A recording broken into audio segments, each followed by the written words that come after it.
And we are recording. So, hello, Victoria. Hello. Thank you so much for doing this. Honestly, as I've just told you, you are my first guest. This is a bit like an experiment, but I'm really looking forward to what we're going to talk about. So obviously, we're going to get into the industry you work in and your position and things like that. But first of all, I'd like to take it back. I'd like to take it before all of this. Yeah. When it comes to choosing the university you want to go to, it comes to deciding what subject you want to study. Why did you choose to study English at University of Leicester? Well, to be honest, it is a theme that runs through all of the decisions that I've made ever since as well. It was something that I just kind of fell into. And I was lucky that from Leicester's point of view, they offered me an unconditional offer. So I had that always there on my mind. And the reason I chose English was because I didn't know what I wanted to do. So I had spoken to a lot of different people about what they'd studied at university. And the consensus was always that English opened lots of doors and didn't close any, which I think everybody found on the course. I also was really interested in going into publishing right from when I was at school. I didn't know why, and I didn't know what that would entail, and I didn't know what I needed to do for that. But from research and talking to different people and work experience, English was a subject that people had to then go into publishing. So it was all sort of a few haphazard reasons, which all led me to going to Leicester. Another reason being that Leicester had a really great focus on societies and things you do outside of your course, which was just as important to me, because to me university was about that experience and the process of being able to become independent and meeting all the new people. I absolutely loved that. So yeah, it was quite accidental, but I'm very glad that I went there. Very happy. Oh, good, very good. So you leave university. Obviously, you had a great time. You studied hard. You did very well. You got you got your grades, and you, like you said, decided to work in publishing. So do you want to kind of just to give us a little introductory about what your role is, who you work for, you know? Yeah.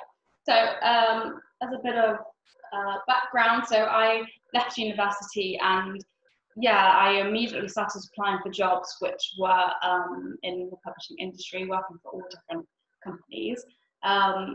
I didn't really know what I wanted to do, but I knew I was very creative and I liked language. I'd done a teaching qualification whilst at uni, and I knew that that interested me. So I was looking at marketing and editorial positions. I was very lucky, like quite soon into applying, thankfully, because it was really starting to stress me out as it was for the whole of our cohort. I got offered an interview for a job as a marketing assistant at Oxford University Press. And I'm from Oxford, so I was going to be moving back there anyway. So I had that interview, which was incredibly nerve-wracking and the first interview really that I did. So I was very, very fortunate to be offered a job and be offered that first job. It all felt like a fluke. Like I really didn't know what I was doing. I didn't know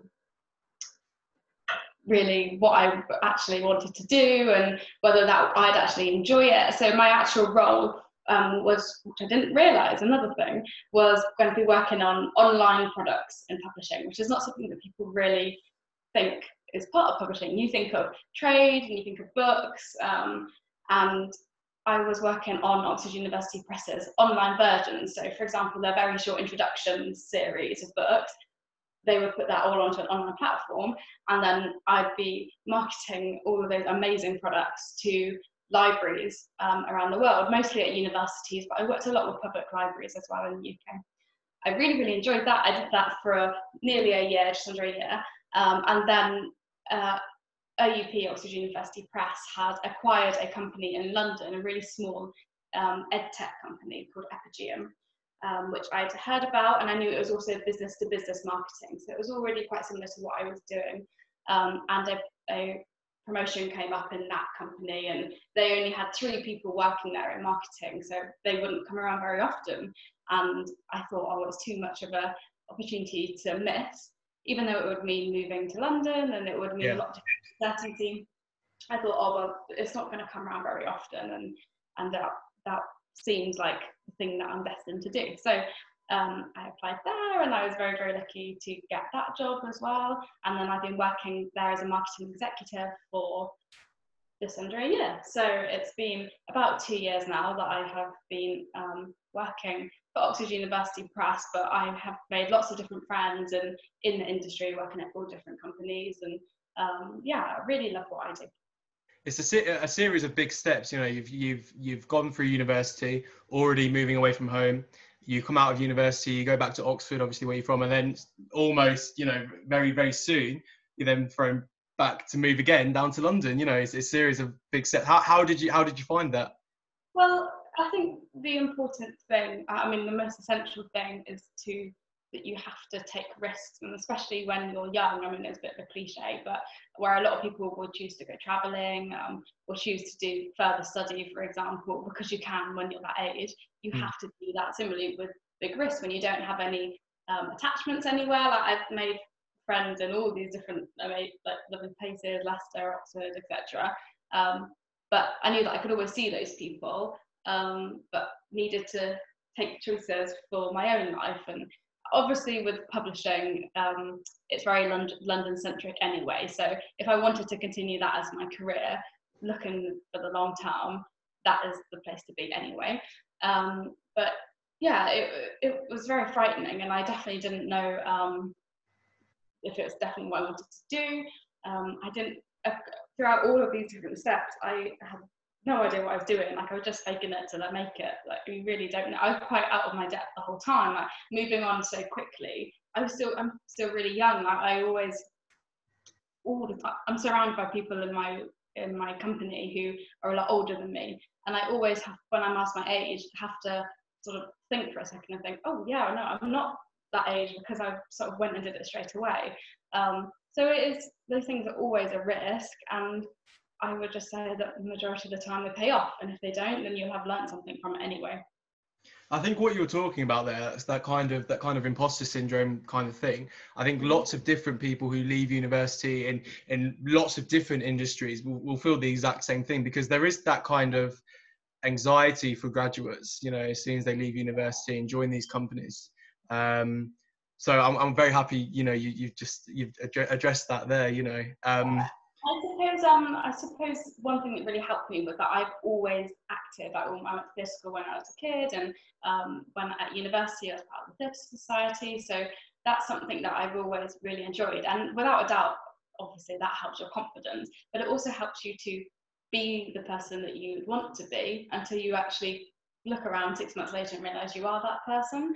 Yes. Similarly, when I was doing I'd done my teaching qualification. That was in my first year of university when I was 18. I then started teaching at a language school in Oxford with my studies. Again, I was younger than the majority of the students, like English as a foreign language students that I was teaching. They'd come over, and there's people up to the age of 60 sometimes. So I was completely out of my depth. I had no idea what I was doing. Like, honestly, they all had an amazing time, but those poor students, like, I was learning just as much as they were, really. Yeah. It all works out, and it all happens naturally, and everything will turn out okay in the end. Exactly. So Oxford University Press, then, the largest university press in the world, so I hear. Second oldest only to Cambridge, I also hear. So take me through a working day of Victoria in what you do. Yeah. So in my current role, like I said, there's only 3 of us, so you have a lot of responsibility. It covers sort of a whole marketing mix.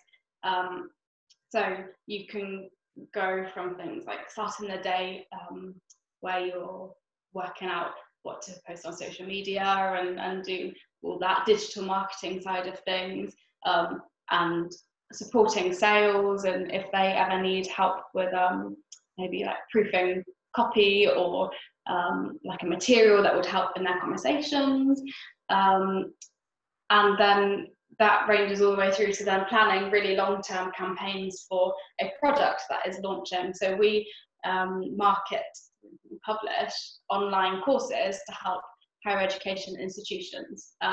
So that's in teaching and research and studying, and I focus on support and well-being.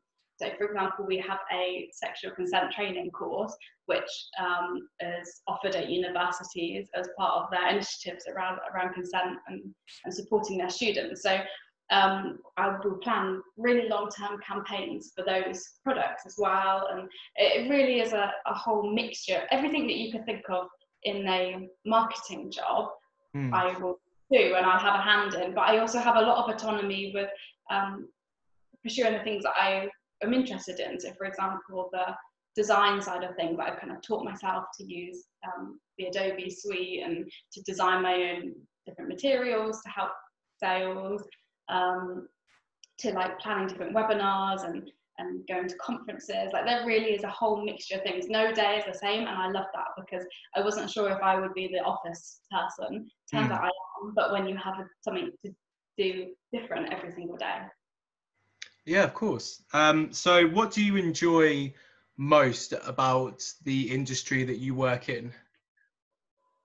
I think the main thing, I mean, it's sort of, it differs per level. So at the bottom level, my job is publishing these support and wellbeing courses, and it is a fantastic feeling to know that you're making a direct impact on the lives of students at university, because I think everybody knows that, particularly at the minute, areas of mental health and well-being and sexual consent and all those different really important pastoral topics are like really, really high on the agenda for universities now, because students are finally being able to be listened to and saying, you need a certain level of support at university because you're going through so many different changes and you're all on your own, and these horrible things still happen, and we need to foster a culture for where they don't.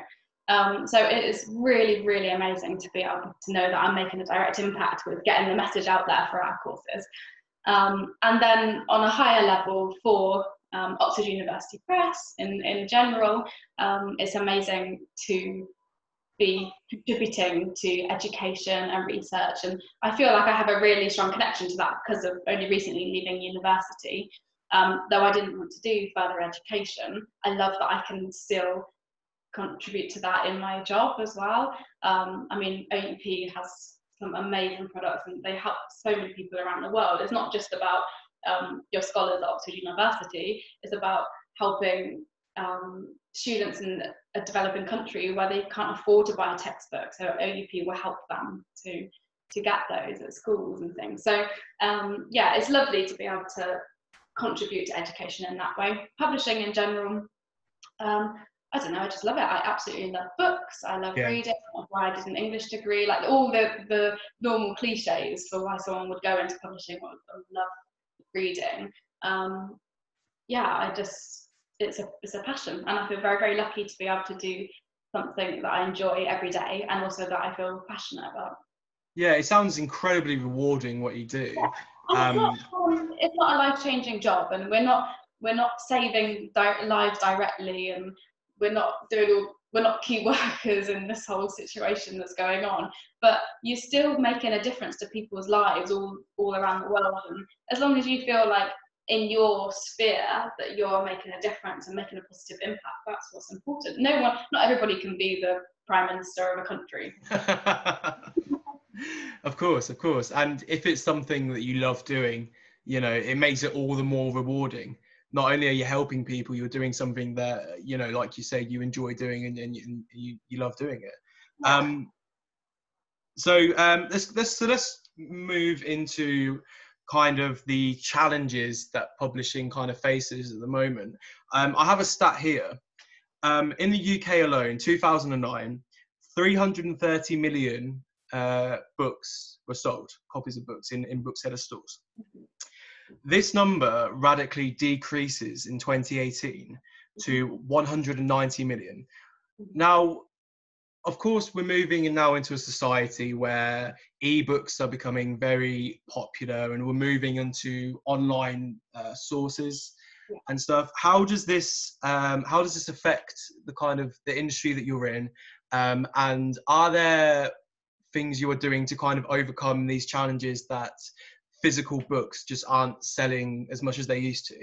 Yeah, I mean, of course, this is at like the top of the agenda for majority of publishing houses. But Oxford University Press, which is mostly an academic publisher, obviously they still publish a load of physical books and monographs, whatever. It's still really, really important. But yeah, so Oxford University Press has the capacity for having things in the digital format. But I think the problem is that a lot of publishing houses are also very, very traditional and long established, and we can't avoid how technology has advanced and how people are choosing to access information in different ways. I don't think that physical books are ever going to become extinct. No way. Like I don't even have a Kindle. Like I love having a physical book. I love being able to buy them. I love having those assets.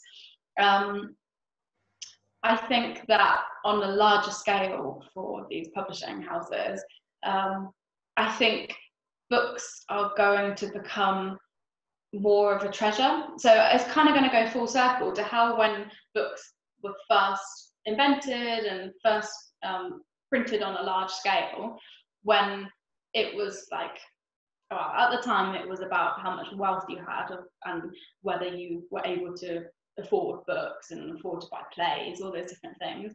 But I think that we're going to come full circle, and now there's still going to be something that's really, really precious. Everyone will be able to afford them because they're at a lot more affordable price, but there's something that is going to be a treat. And yeah, it's some I mean, it's not just books, is it? There are so many different products where you can just get them anywhere. Like this, it's just, the market's so saturated. Like how does any company in any industry stand out from the rest? Like you have to find your own unique selling point, and OUP's doing a really good job of that, I think. Like they are really accelerating their moving to digital, which is really important because that's how people are really accessing information, especially in academia.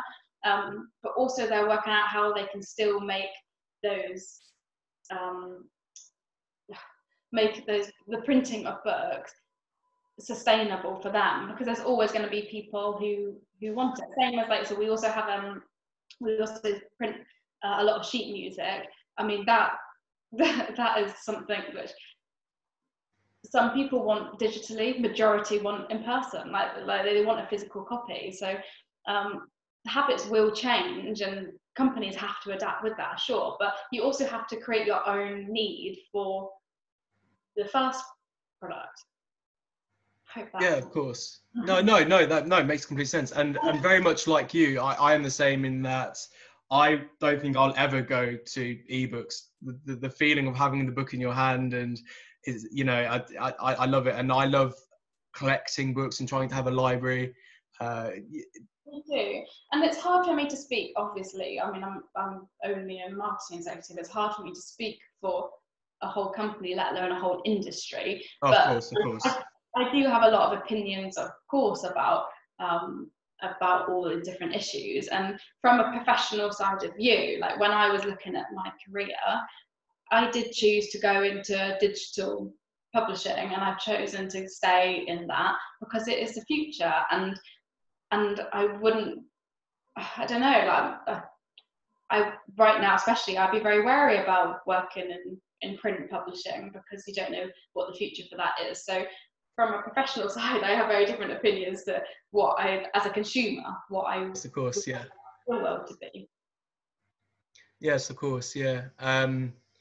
You know, I think I have the same kind of opinion with films, and especially with longer releases that musical artists are bringing out on albums and stuff. It seems to me as though society has now such a short attention span. Yeah. You know, they want media, they want arts, they want things quick, you know, and now how rare is it that we see people, you know, sat down reading a book? when they know that they can have it on. Sorry, you go ahead. Sorry. I'm getting on the tube every day and everyone wants to avoid eye contact, so they all just want to have a book to look at. So yeah, it's very strange. It's very strange. It's really interesting to hear your opinion that it will come full circle. So I don't think that.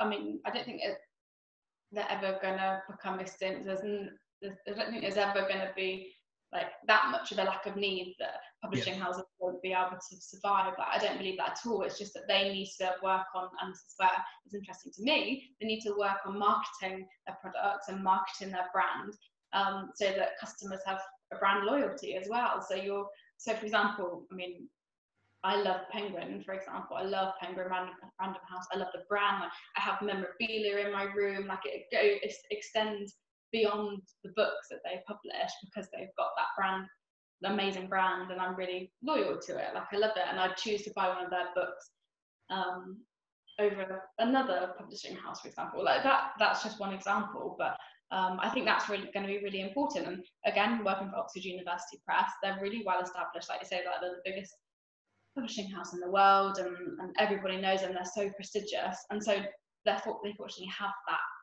reputation already, and I hope that will a lot of customers will stay loyal to them throughout all of this uncertainty because of that. Well, one positive of this uncertainty that we're obviously is happening right now, COVID-19, is that I'm hoping now more people will have the time to sit and read a book. I hope so. I think a problem before is obviously in normal working life, people feel that they don't have the time to be able to sit and, read a book. So I'm hoping, I don't have any statistics to pull out now or anything like that, but I'm hoping in general, more people are now getting back into reading. I hope so. And also where people were spending money on going out and consuming things, they'll have that spare money and think, oh, well, I could get a book delivered to my home. And I think a lot of bookshops have adapted really well to that and very quickly offered that online delivery service during this whole outbreak. That really saved them, I'm sure. So I hope people are reading a lot. Equally, it's okay if they're not, because it's a really weird time and a lot of people don't feel creativity and don't have, they can't seem to concentrate because they're worrying about so much. So that's fine too. Yes, of course. And obviously we both studied English. We know the importance that books and literature will always have in society. Books especially, whether they're factual or fiction or just normal literature, they will always be at the core of our society, really. And they will always be important.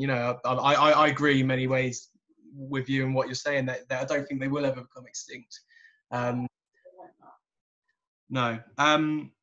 So let's move on then. So would you have any advice to anyone that was thinking about coming into either marketing or publishing? Say if someone was obviously in the same position that you were, just finished university, and they decide this is the career that they want, because I can imagine, obviously this is coming from someone who doesn't work in the industry, but I can imagine it can be quite a tough industry to be in. I can imagine at times it must be quite ruthless. There's a lot, it's an extremely popular industry to be in, and there's a lot of stereotypes around it, which include people who should feel thankful for even having a job in publishing, and people should be doing free internships for different publishing houses because they're so exclusive. That is I suppose a little bit true because it is so popular, and you definitely have to stand out from the crowd to be able to get in, without a doubt. And you have to have really good communication skills and really good language skills. You do have to have all of those things. But equally, I disagree with the majority of those stereotypes that end up putting people off from applying. So I for example, did apply, in my final year, applied for some of the internships at the huge publishing houses. Didn't get offered any of them, didn't even get through. But I was fortunate enough that I have enough sort of self-belief and confidence that it didn't knock me down, and I was like, do you know what, that's fine. They must have so many applicants, it just wasn't meant to be this time, and I'll find another route, that's okay. And that is the important thing. That it's a different experience for everybody. I am pretty good at like speaking in interviews and stuff, so I knew that would help me stand out from the crowd. I know that other people don't necessarily, and they would rather have qualifications to be their thing that will back them up and show how amazing they are. My main bit of advice, however, for any industry, but particularly for publishing where it is so competitive, is that you've got to have a unique selling point, and you've got to have something that will make you stand out from the crowd and show that you're a little bit different. Because even if that's not related to the industry like specifically, that's something that out of all those hundreds of CVs are going to receive, they're going to see that and think, oh wow, this makes this person quite quirky. My thing was that at university I was very, very lucky to be able to take the SALTA qualification and become a teacher, and I then worked at a language school, and fortunately for my first job, that's what they were looking for, because it was a really international marketing job and needed to understand different nationalities and cultures and regions and their different habits. So that was really worthwhile to do that. But even if it wasn't relevant to that job, it still would have been a thing that I could talk about in interviews. I could find transferable skills from it. It could be anything. It could be that. I know a lot of people who like will do art, or they will do a sport or anything like that. Like, it's amazing to have hobbies, but if you're doing a hobby, why not make the most of it, kill two birds with one stone, and also make you appeal to an employer? Because I understand, like, you should be doing what you love because you love it, not because it should help your job, whatever. Like, a whole life isn't about work, but if it can help that too, then why not? Like, you may as well make it work. I think that's a fantastic point. I think that's a really, really nice point, because I feel there's a lot of people out there that wouldn't kind of see things like that. You know, they'll distinguish between what is a hobby and what they can transfer into a job. They won't have that mindset that obviously you have, which is really good. Yeah, I mean, the thing with publishing, like, there are obviously so many different jobs that you can do within publishing. They all require different skills. As long as you can meet the majority of those, and yeah, sure, if you can get work experience, that is amazing. You're going to stand out from the crowd with that. But at the end of the day, you've got to have something that you can talk about when you're in an interview, or you're just meeting someone new, and what will make people remember you. Some people might say that something they did at university could be that thing for them, which is fine, but it also needs to be something that you can continue on in your life. And I suppose I have that teaching, I also have the theatre stuff, but people are always really interested in that, and it suggests a certain type of person who can be confident and have people skills to act, for example. I don't know, but yeah, it's really important. And also then means you get to do something fun too. Yes, of course. You need that balance, regardless of what industry, what job you work in. You need that balance, you know. Very nice, very good. Now, personal question: do you read often now? Do you read a lot now? Ironically, I read way more than I did during my degree. Oh wow!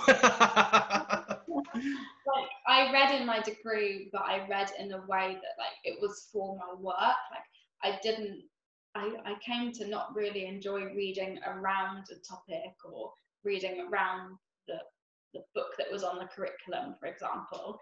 I don't know why. I was always worried that doing an English degree would make literature like that for me. Like, I totally was worried about that. I probably do have a bit of PTSD from reading classics now, because there was so many to read on our course. But yeah, I read way more now. I mean, I was reading on my commute when I was commuting into London, which I'm not doing at the minute, but that really helped, putting that time aside. But yeah, I really got back into the love of, similar to what we were talking about earlier, of my treat for myself being to buy that book, or go into a bookshop and pick that book up, or follow different authors on social media and then treat myself to their book when I get the chance to do so. So I've really enjoyed doing that. I've actually got quite a backlog now of books that are just everywhere, because I buy them a lot of the time for their covers as well. So it's like art for me as well. It kind of covers both things. But yeah, so I do still read.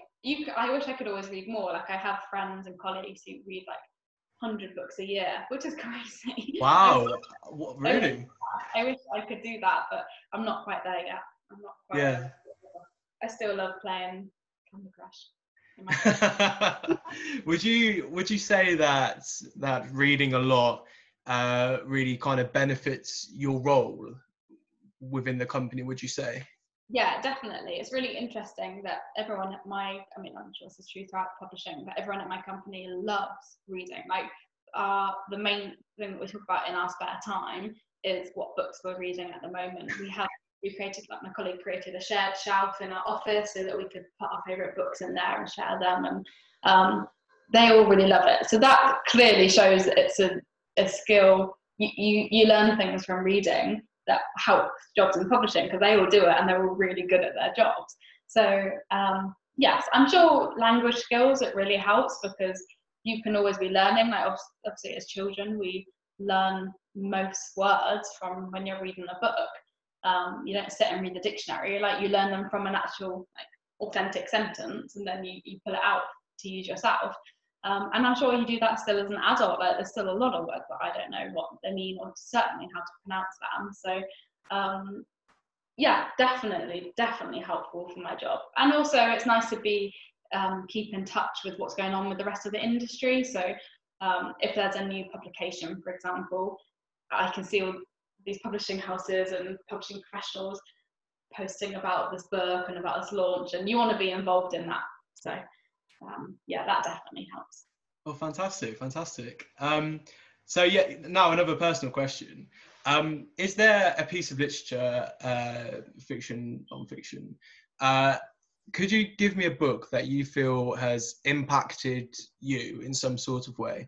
I'm not talking like right now, you know, in this kind of stage where you're at with your life. It might be a book you read when you were younger. But is there kind of a standout for you that, you know, really kind of shaped your love of books, if that makes sense? That is a really, really hard question. It's like choosing your favourite song, your favourite film, like obviously it goes like all yes, though, my favourite ever book, and the book that has stayed with me and was like a massive part of, I made a massive part of university as well, was The Bell Jar by Sylvia Plath, because I first read it, I think for A-level. I think I did an essay on it. Really, really enjoyed it. I absolutely love Sylvia Plath. I love everything about her. I love all of her work that she did. But since that essay, I don't know why this book just, I've probably only read it like 3 times, but it's just taken on this sort of symbol of something, and maybe of this topic of English. I don't know why, and maybe because my teacher liked it, I don't know, and it's just stuck with me. So then for my dissertation, I was really struggling to know what to do for my dissertation, my degree, and I was planning to do this whole like Bronte like series of like mini essays, like it was all random. And then I was like, why am I not doing it on The Bell Jar, like the thing that I keep returning to all the time? And yeah, I suppose that's the thing that stuck with me. I also have about like 4 different editions of it, just because I like the content. Again, like the story, I suppose the story does kind of influence me as a young woman, and like finding your way in the world, totally. And then all the issues, like she was so progressive in her writing, like I'm sure all of those issues, and now that she talks about and covers, are just as relevant now. But yeah, I don't know why that book is just a symbol of English for me. I think it's quite an interesting point that, you know, the book you've chosen was one that was, like you said, you studied through school.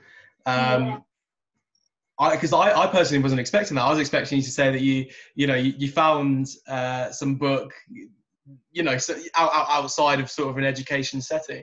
And I think that's quite an interesting point, because I suppose sometimes we don't really value how much the books that we study whilst we're in education really kind of shape our understanding of literature and how much we enjoy literature.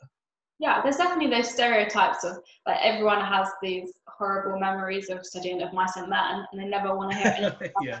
Yeah.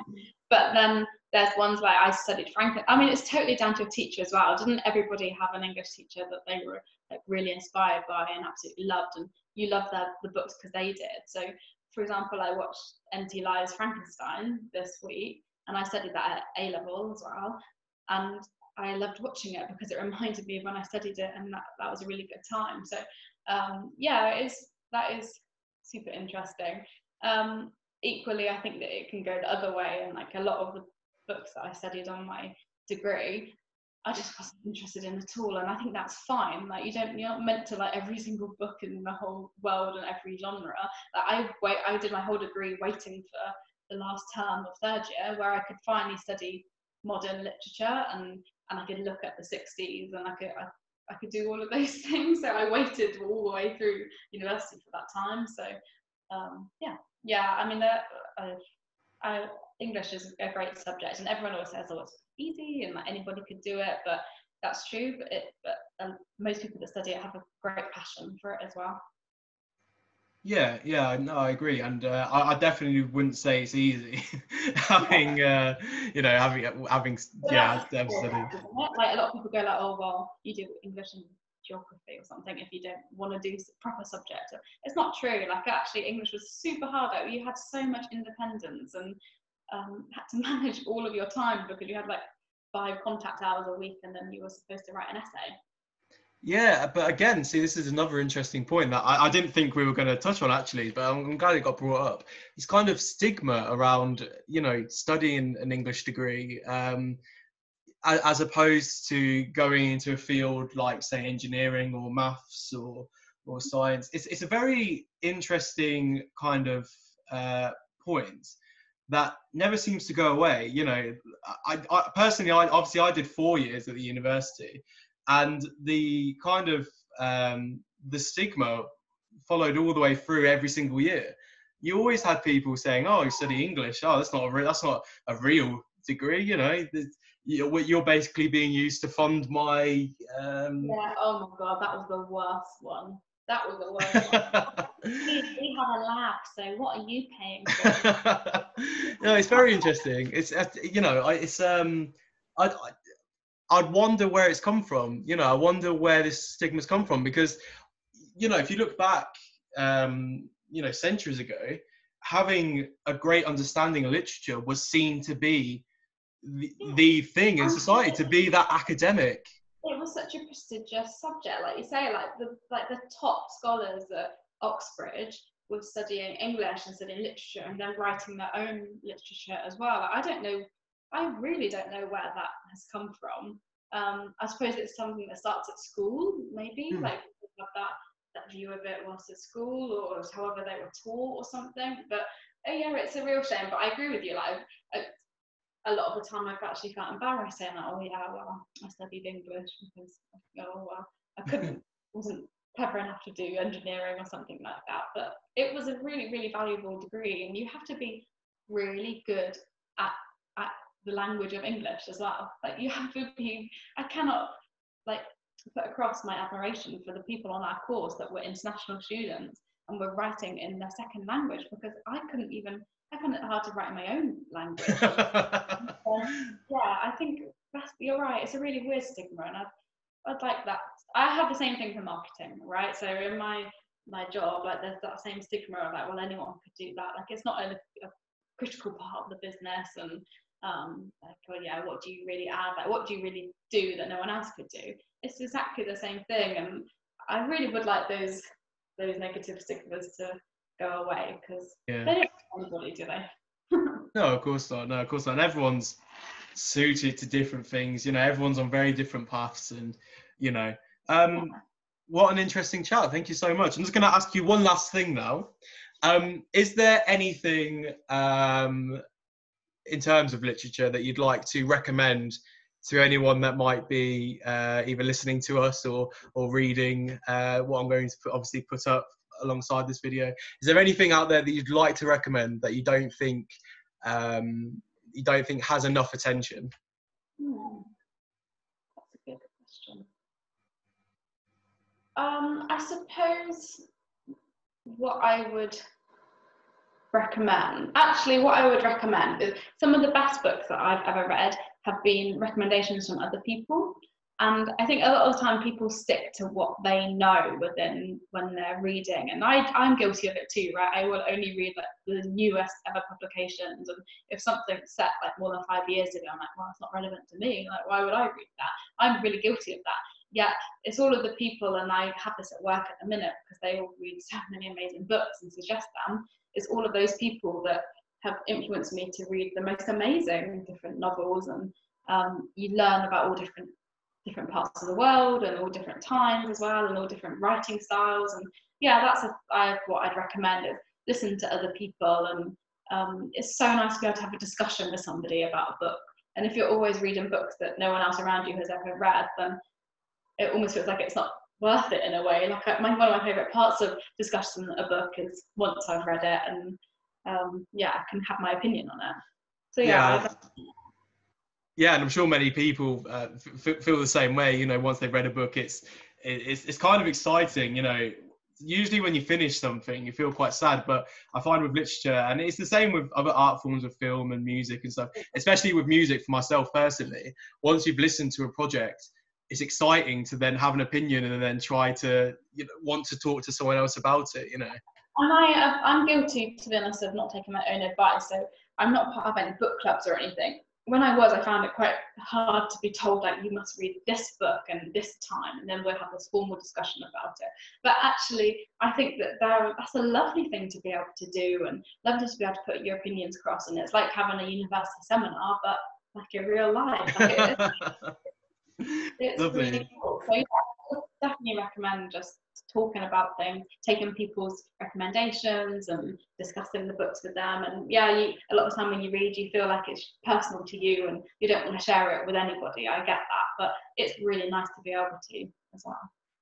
Oh, thank you very much. This has been a very, very interesting conversation. And once again, honestly, thank you so much for being a good sport and being my first guest. I don't feel that I am an expert on the industry or on anything. As I said at the start, like, I literally fake it till you make it on everything, even this. So I hope it's a little bit interesting. But you have good opinions, and that's all I'm looking for with this project. Is I'm looking to talk to people that have opinions about the industry they work in, you know, because that's what interests me, you know. But anyway, thank you so much, Victoria. Thank you so much for joining me. Take care and stay safe. Thank you.